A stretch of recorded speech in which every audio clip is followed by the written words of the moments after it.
नमस्कार, जनसत्य न्यूज में आप सभी का स्वागत है। मैं हूं आपके साथ आशिमा त्यागी।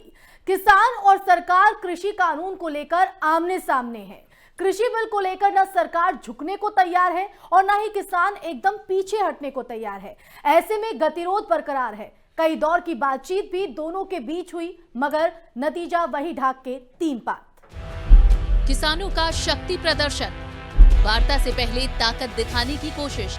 7 जनवरी को किसानों का ट्रैक्टर मार्च, बड़ी संख्या में शामिल होंगे किसान। अब किसान और सरकार के बीच अगले दौर की बातचीत 8 जनवरी को होगी, मगर दोनों के अड़ियल रवैये से लगता नहीं कि 8 जनवरी को भी कुछ हल निकलेगा। इस बीच भारतीय किसान यूनियन के राष्ट्रीय प्रवक्ता राकेश टिकैत ने कहा कि कृषि कानूनों के विरोध में 7 जनवरी को किसान यूपी गेट से पलवल तक ट्रैक्टर मार्च निकालेंगे। इसमें बड़ी संख्या में किसानों के साथ तकरीबन 500 ट्रैक्टर शामिल होंगे। उन्होंने सख्त चेतावनी देते हुए कहा है कि केंद्र सरकार को तीनों कृषि कानूनों को वापस लेना ही होगा। इसके लिए किसान अपने घरों से इन कानूनों को वापस कराने के लिए सड़कों पर आ रहे हैं। अब तभी घर लौटेंगे जब इन कानूनों को वापस किया जाएगा। भले ही सरकार के साथ होने वाली कितनी भी वार्ता विफल हो, लेकिन हमारी प्राथमिकता हर वार्ता में कृषि बिलों को वापस कराने की है।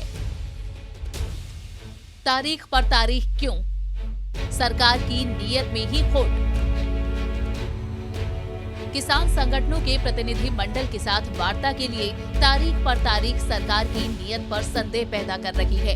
सरकार को अगर कृषि कानूनों की वापसी और एमएसपी पर कानून बनाना है तो वार्ता की जरूरत क्या है?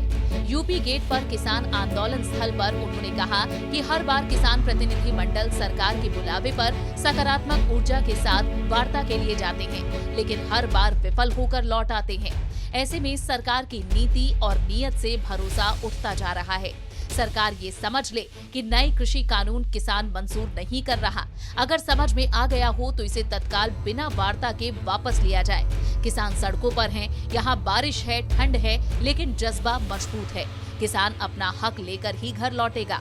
बहरहाल अब सरकार और किसानों के बीच अगले दौर की बैठक 8 जनवरी को है। ऐसे में दोनों पक्षों को अपने अड़ियल रवैये को दरकिनार कर बीच का रास्ता निकालना होगा, वरना फिर से आगामी वार्ता भी ढाक के तीन पात ही साबित होगी।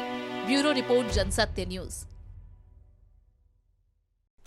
तो आपने ये रिपोर्ट हमारी देखी और जिस तरह से यहाँ पर लगातार आर पार की लड़ाई के मूड में किसान नजर आ रहे हैं। अब 9वें दौर की बातचीत में क्या कुछ निकलकर सामने आता है, क्या गतिरोध थमेगा या बढ़ेगा, ये देखना रहेगा। अगर आपको हमारी रिपोर्ट पसंद आई हो तो आप इसे लाइक कीजिए, शेयर कीजिए और हमारे चैनल को सब्सक्राइब कीजिए।